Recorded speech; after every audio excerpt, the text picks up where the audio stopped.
আমরা এখন একটা জেই মেইনসের প্রবলেম সলভ করে আসব।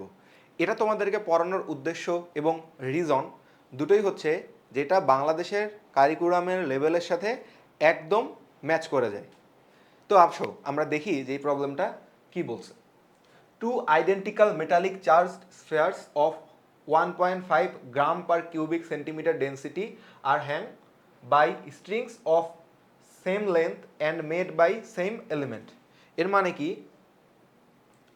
একই দৈর্ঘ্যের এবং একই উপাদানের তৈরি স্ট্রিং সুতার দ্বারা দুটো আইডেন্টিক্যাল মানে একদম same to same metallic charge sphere মানে ধাতব চার্জিত গোলক যাদের ঘনত্ব হচ্ছে 1.5 গ্রাম পার কিউবিক সেন্টিমিটার মানে প্রতি ঘন সেন্টিমিটারে 1.5 গ্রাম, এই সুতা দ্বারা ওইগুলা ঝুলানো আছে। ওকে, বলছে the strings made 60 degree with each other in vacuum. কেন এই 60 ডিগ্রি অ্যাঙ্গেল তৈরি করে আছে আসো একটু বুঝি আমরা। চিন্তা করো, একটা দড়ির দুই প্রান্তে আমরা দুইটা গোলক রাখছি, নর্মালি একদম কোনো কিছুই চার্জ টার্জ কিছু দেওয়া নেই, এমনি জাস্ট ঝুলায় রাখা হয়েছে। ওকে, এখন যদি তুমি চার্জিত করো কি হবে বলো তো? নর্মালি যদি দুইটা সুতা বাদ দাও, নর্মালি দুইটা চার্জিত গোলক থাকলে কি হইতো? দুইজন দুজনকে বিকর্ষণ করতো, তাই না? এবং যেহেতু আমরা জানি কুলম্ব বলের বা স্থির বৈদ্যুতিক বলের পাল্লা অসীম, তার মানে এরা আসলে পরস্পরকে বিকর্ষণ করে অনেক দূরে চলে যাইতো, তাই না? এরও একটা অ্যাক্সেলারেশন থাকতো, এইদিকে যাইতো, এরও অ্যাক্সেলারেশন থাকতো, এইদিকে চলে যেত এবং অনেক দূর পর্যন্ত যাইতো। কিন্তু যখন এই জিনিসটা আসলে সুতা দিয়ে বাঁধা থাকবে এবং এইখানে আটকানো থাকবে, তখন কি হবে? তখন কি এরা ইচ্ছা মতো যে কোনো দূরত্বে যাইতে পারবে? পারবে না, কারণ সুতার একটা টেনশন থাকবে, যে টেনশনের একটা অংশ তাদেরকে বাধা প্রদান করবে দূরে যাওয়ার জন্য। এবং তারা আসলে নির্দিষ্ট একটা দূরত্বে গিয়ে, এরকম ধরো একটা দূরত্বে গিয়ে সুতাটাও টান টান অবস্থায় চলে আসবে এবং কি হবে বলতো? এই টেনশনের যে একটা উপাংশ এই বরাবর থাকবে, সেই টেনশনের উপাংশটা এই যে তার বিকর্ষণ বল, কুলম্ব বিকর্ষণ বল বা স্থির বৈদ্যুতিক বিকর্ষণ বল, তাকে একদম ইকুয়াল করে ফেলে, আর কোথাও যাইতে দিবে না। এবং বুঝতেই পারতেছো, এই টি এর একটা উপাংশ যদি এই দিকে থাকে তাহলে এই দিকে তো অবভিয়াসলি তাকে নিতেই হবে, তাই না? তাহলে এবং সেইটাকে নালিফাই করবে কে? সেটাকে নালিফাই করবে বা সেটাকে কার্যহীন করতে পারবে কে? তার ওজন এমজি। ওকে, এই জাতীয় একটা প্রবলেম কিন্তু আমরা সলভ করছি। এটা আসলে আরেকটু গভীরের প্রবলেম, এই আর কি, কিন্তু কঠিন না অ্যাকচুয়ালি। এটা আসলে কঠিন না, পুরোটা একবার বুঝতে পারলে দেখবো অনেক ইজি। তো কোন অ্যাঙ্গেলটার কথা বলছিল জানো? এই যে এই অ্যাঙ্গেলটা হচ্ছে 60 ডিগ্রি, যে দুটো সুতা বা তার পরস্পরের সাথে 60 ডিগ্রি অ্যাঙ্গেলে আছে। ওকে, ভালো কথা, এইটুক তো বুঝে নিলাম, তাই না? ভ্যাকুয়াম মানে কি? শূন্য মাধ্যমে, তার মানে শূন্য মাধ্যমে এই ঘটনাটা ঘটছিল। এখন when the whole arrangement is kept in a liquid of density 0.5 gram per centimetre cube, তার মানে এই পুরো অ্যারেঞ্জমেন্টটা এখান থেকে তুলে ধরে এবার একটা লিকুইডের মধ্যে বা তরলের মধ্যে নিয়ে যাব, যার ঘনত্ব হচ্ছে 0.5 প্রতি ঘন সেন্টিমিটার, গ্রাম প্রতি ঘন সেন্টিমিটারে। ঠিক আছে, দ্য অ্যাঙ্গেল রিমেইনস আনচেঞ্জড মানে কোনটা পরিবর্তিত হয় না, তার মানে এরা কাছেও আসে না, এরা দূরেও যায় না। বুঝতে পারছি ব্যাপারটা? Okay, calculate the dielectric constant and permittivity of the liquid. ঠিক আছে, মানে কি বলছে? ডাইইলেকট্রিক কনস্ট্যান্ট মানে কি? পরাবৈদ্যুতিক ধ্রুবক বা আপেক্ষিক তড়িৎ ভেদনযোগ্যতা, এবং পারমিটিভিটি মানে তড়িৎ ভেদনযোগ্যতা বের করতে বলছে। ওকে, এই পুরো অ্যারেঞ্জমেন্টটাই কিন্তু আমরা আবার লিকুইডে নিয়ে গেছি। এখন আমরা যদি অন্য কোনো মাধ্যমে নিয়ে যাই তাহলে কি হয়? অন্য কোনো মাধ্যমে নিয়ে গেলে কি হবে? এই বিকর্ষণ বলের মানটা কমতেও পারে, বাড়তেও পারে, তাই না? কমতেও পারে, বাড়তেও পারে। যদি আমাদের এরকম হয় যে এপসাইলন আর গ্রেটার দেন 1, তখন কি হবে? বলের মানটা কমে আসবে, কারণ আমরা জানি যে এফ প্রপোর্শনাল টু 1/এপসাইলন। তাই এটা যখন একের চেয়ে বড় হবে তখন শূন্য মাধ্যমের বলের তুলনায় অন্য কোনো মাধ্যমে বলটা আসলে কমে যাবে। তো বলটা যেহেতু কমে যাবে, তার মানে কি বিকর্ষণটা কমে গেছে। বিকর্ষণ যদি কমে যায় তাহলে আসলে এরা আরেকটু ক্লোজ হয়ে আসার কথা ছিল না? কথা ছিল তো। আবার যদি এইরকম হয় যে এপসাইলন আর লেস দেন 1, তো লেস দেন 1 মানে কি? সেখানে অবভিয়াসলি বলটা বেড়ে যাবে। এটা লেস দেন 1, বুঝছো? এটা লেস দেন 1 মানে এটা ছোট, এটা ছোট হলে কি বলটা বেড়ে যাবে না? যাবে তো। বল যখন বেড়ে যাবে তখন কি এটা আরও একটু প্রসারিত হয়ে যাওয়ার কথা ছিল, আর একটু দূরে চলে যাবে, তাই না? কারণ বেশি বিকর্ষণ, তাই বেশি দূরে চলে যাচ্ছে, এখানকার অ্যাঙ্গেলটাও বেড়ে যাচ্ছে। কিন্তু আসলে তার অ্যাঙ্গেল চেঞ্জই হয় নাই, অ্যাঙ্গেল চেঞ্জই হয় নাই। এর রিজনটা কি হতে পারে সেটাই আমরা এখানে ডেসক্রাইব করব। কেমন? ওকে,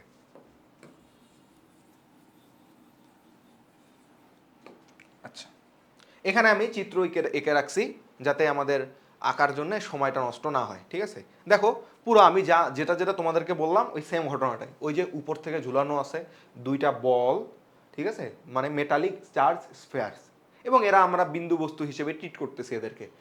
ওর ভরটা আমি ধরে নিচ্ছি এম, তাহলে নিচের দিকে কে থাকবে? সবচেয়ে সহজ সহজ জিনিসগুলোকে আগে লিখো। ওর ভর যদি এম হয় তাহলে নিচের দিকে অবশ্যই এমজি বল কাজ করবে, তাই না? এমজি বল থাকলো। আচ্ছা, সুতায় কে থাকবে? অবশ্যই সুতা আছে, টেনশন থাকবে, সেটার ডিরেকশন কি হবে? বস্তু থেকে সুতার দিকে, তাই না? তাহলে আমরা এখানে দেখাচ্ছি টেনশন টি। এবার চিন্তা করে দেখো এখানে কেউ 60 ডিগ্রি কোণ উৎপন্ন করতেছিল, তার মানে এইটুকু অ্যাঙ্গেল কত? 30, অর্ধেকটুকু 30। কিন্তু আমার আসলে 30 ধরে কোনো লাভ নাই, আমি কি ধরবো? আমি এখানে থিটা অ্যাঙ্গেল ধরে নিব। কি ধরতেছি? থিটা। ওকে, এখন তুমি একটু চিন্তা করে দেখলেই বুঝতে পারবা এই দুইটা সমান্তরাল সরলরেখা, তাই না? এইটা আর এইটা সমান্তরাল সরলরেখা, এইটা তাদের ছেদক। তাহলে ছেদকের বিপরীত দিকে উৎপন্ন কোণগুলোকে কি বলে? একান্তর কোণ, তাই না? এই একান্তর কোণগুলো কি হয়? পরস্পর সমান হয়।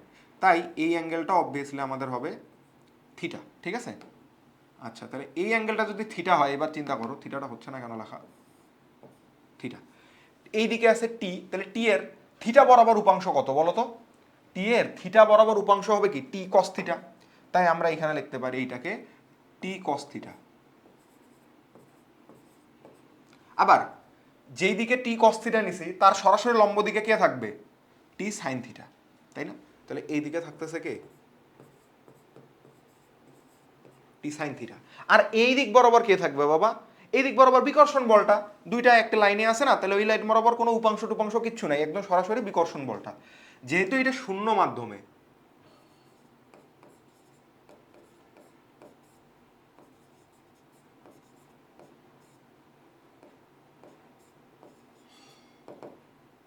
সেহেতু আমি এটাকে ধরে নিচ্ছি এফ নট বা F0।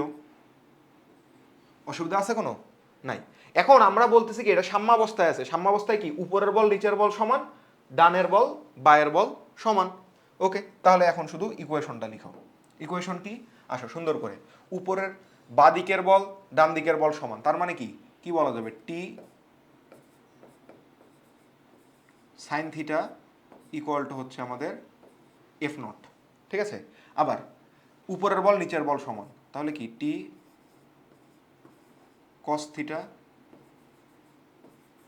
Equal to MG. আচ্ছা, একটা কাজ করো তো, এইটাকে এইটা দিয়ে ভাগ করে দাও, তাহলে কি হয়? টেন থিটা ইকুয়াল টু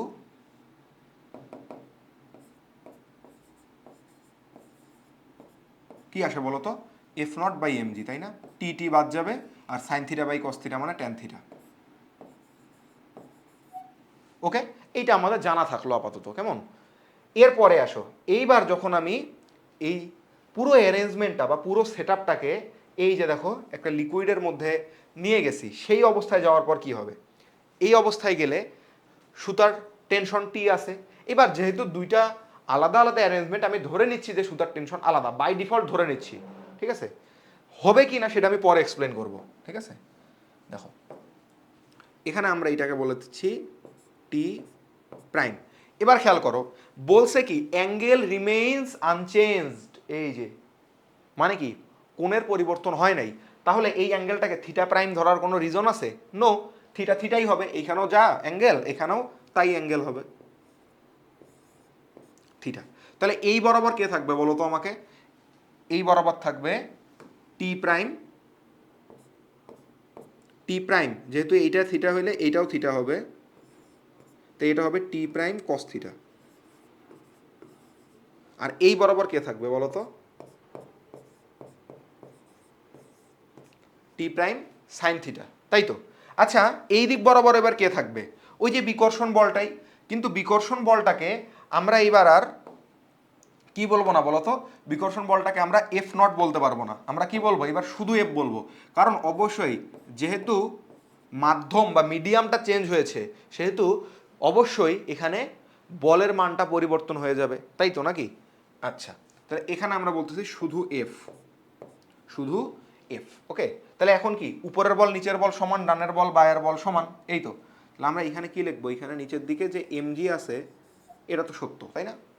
এখন তুমি বলতে পারো ভাই উপরেরটা নিচেরটা তো পুরোপুরি সেম, চেঞ্জটা কোথায়, তাই না? আচ্ছা নিজেকে কোশ্চেন করো তো, চেঞ্জটা কোথায় হওয়া উচিত? চেঞ্জটা কোথায় হওয়া উচিত এটা বলো তো একটু। যদি সব কিছু সেম থাকতো তাহলে মাধ্যম পরিবর্তন হওয়ার কারণে কি হইতো জানো? কি হইতো বলো তো? অ্যাঙ্গেলটা চেঞ্জ হয়ে যাইতো। যদি সব কিছু একদম আমরা যতটুকু লিখছি ততটুকুই হইতো, তাহলে এখানে অ্যাঙ্গেলটা চেঞ্জ হয়ে যাইতো। কারণ অ্যাঙ্গেল কেন চেঞ্জ হইতো এর আগে এক্সপ্লেন করছি। কারণ আমাদের কি হতো, ডাইলেকট্রিক কনস্ট্যান্টটা চেঞ্জ হইতো, একের চেয়ে ছোট হইলে কি হইতো, একের চেয়ে ছোট হইলে বলটা বেড়ে যাইতো, বল বেড়ে গেলে কি আরো দূরে যাইতো, মানে অ্যাঙ্গেলটা চেঞ্জ হইতো, এটা আরো থিটা বেড়ে যাইতো, তাই না? আবার যদি এখানকার এপসাইলন আর বা পরাবৈদ্যুতিক ধ্রুবকের মান একের চেয়ে বড় হইতো, একের চেয়ে বড় হইলে কি হইতো বলতো? অবশ্যই বলের মানটা কমে আসতো, আর বলের মান কমে আসার ফলে কি হইতো, এখানকার এটা চেপে আসতো। এটা চেপেও আসে নাই, প্রসারিতও হয় নাই, কেন এই ঘটনাটা ঘটলো একটু চিন্তা করে দেখো তো। আচ্ছা আমরা একটা তরলে ডুবাইছি ভাই, যেই তরলের ঘনত্ব হচ্ছে 0.5 গ্রাম পার সিসি।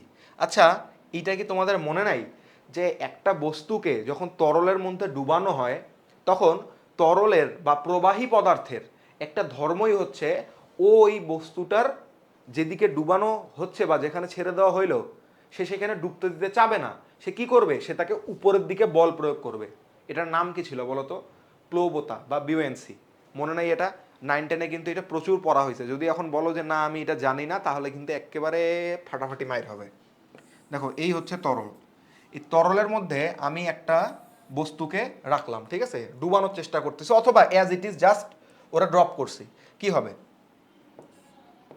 এই তরলটা, তরল বা যে কোনো প্রবাহী পদার্থের ধর্মই হইতেছে ও এই বস্তুটার উপরে এই নিচের দিক থেকে বল প্রয়োগ করবে, ঠিক আছে।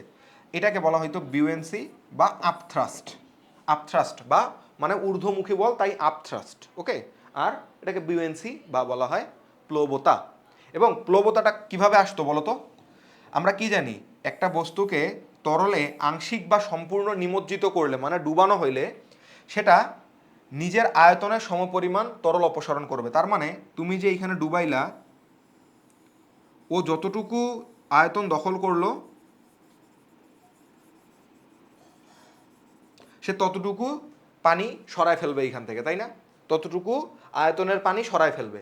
এবার ওই যে সরানো পানির বা অপসারিত তরলের যে ওজন, সেই অপসারিত তরলের ওজনটাই হচ্ছে এখানকার সেই ঊর্ধ্বমুখী বলের মান, ঠিক আছে।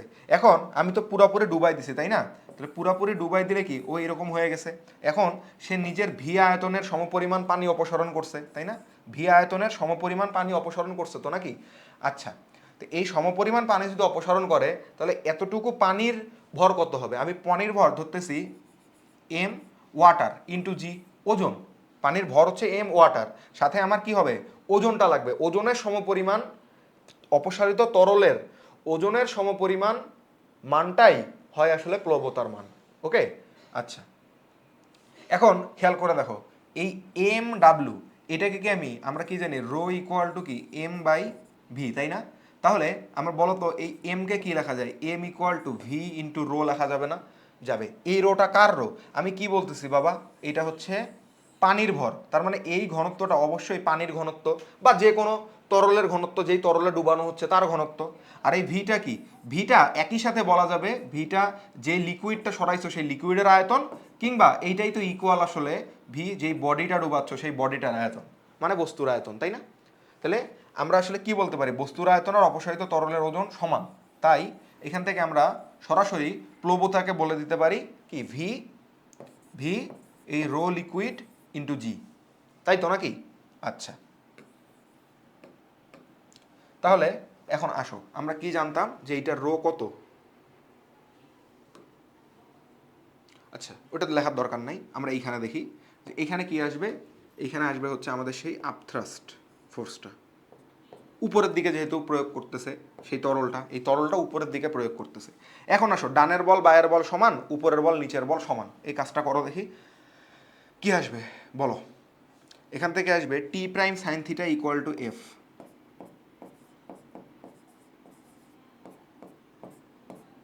এবং একই সাথে আসবে টি প্রাইম কস থিটা। এখন আসো তো, শুধু T prime cos theta equal to কিছু বলার সুযোগ আছে? নাই, কারণ কি বললাম, এইখান থেকে উপরের বল নিচের বল সমান, তার মানে কি T prime cos theta plus U equal to হচ্ছে এবার এমজি। ঠিক আছে, ওকে। এইবার আসো, এখান থেকে আমি বলতে পারি যে T prime cos theta equal to হচ্ছে এমজি মাইনাস ইউ। এটুকু ক্লিয়ার তো নাকি? আচ্ছা, এখন আসো এইটাকে এইটা দিয়ে ভাগ করে দাও, দিলে কত আসবে? টি প্রাইম বাদ, আবারও আসবে শুধু ট্যান থিটা, কারণ sine theta by cos theta মানে tan theta, equal to F by MG minus you.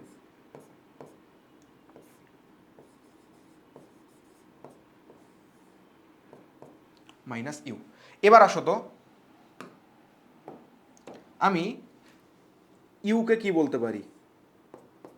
You equal to হচ্ছে V rho liquid into G, তাই না? কারণ এইটাই আসলে প্লবতার সূত্র, ঠিক আছে? আচ্ছা, আবার এম জি এটাকে কি বলতে পারি? এম এর জায়গায় ভি আমি বলতেছি ভি সিগমা। সিগমা কি?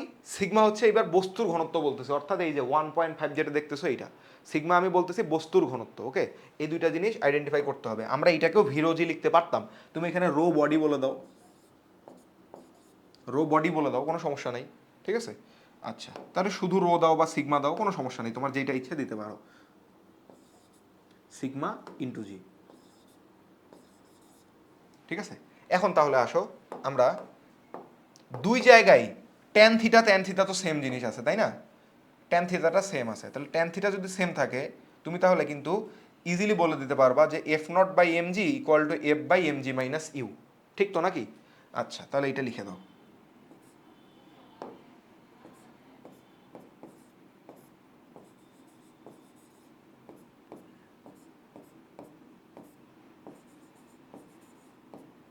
M G minus U. এবার চিন্তা করে দেখো তো, আমরা এপসাইলন আর এটা কি জানতাম বলো তো? Epsilon divided by epsilon naught equal to F naught by F equal to K naught by K. ঠিক না? ঠিক তো নাকি? এপসাইলন আর কে আবার স্মল কে দিয়েও বলা হয়তো, তাই না? এইটাই স্মল কে। এটাকে কি ছিল? F naught by F. এটা কিন্তু বলা যাবে না যে এফ নট বাই এফ এইটা। তাহলে আসো এইখান থেকে তুমি চেঞ্জ করো,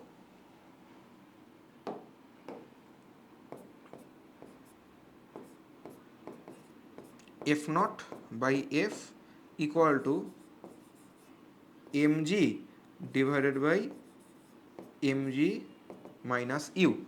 এবার চিন্তা করো, এইটাই আমাদের সেই রিকোয়ার্ড ডাইইলেকট্রিক কনস্ট্যান্ট। ঠিক আছে, এম জির মানে আমি কি বসাবো? ভি সিগমা জি, নিচে কি বসাবো? ভি সিগমা জি মাইনাস ভি রো জি। দেখো সব জায়গা থেকে ভিজি ভিজি ভিজি বাদ দিয়ে দেওয়া যায়, বাদ দিয়ে দিলে এখান থেকে কি আসবে বলো তো?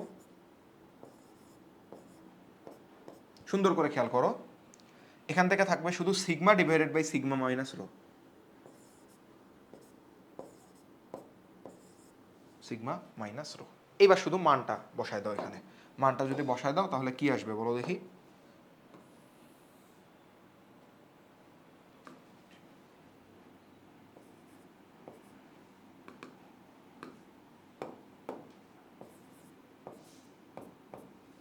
সিগমা, সিগমা মানে কি? বস্তুর ঘনত্ব। বস্তুর ঘনত্ব কি ছিল?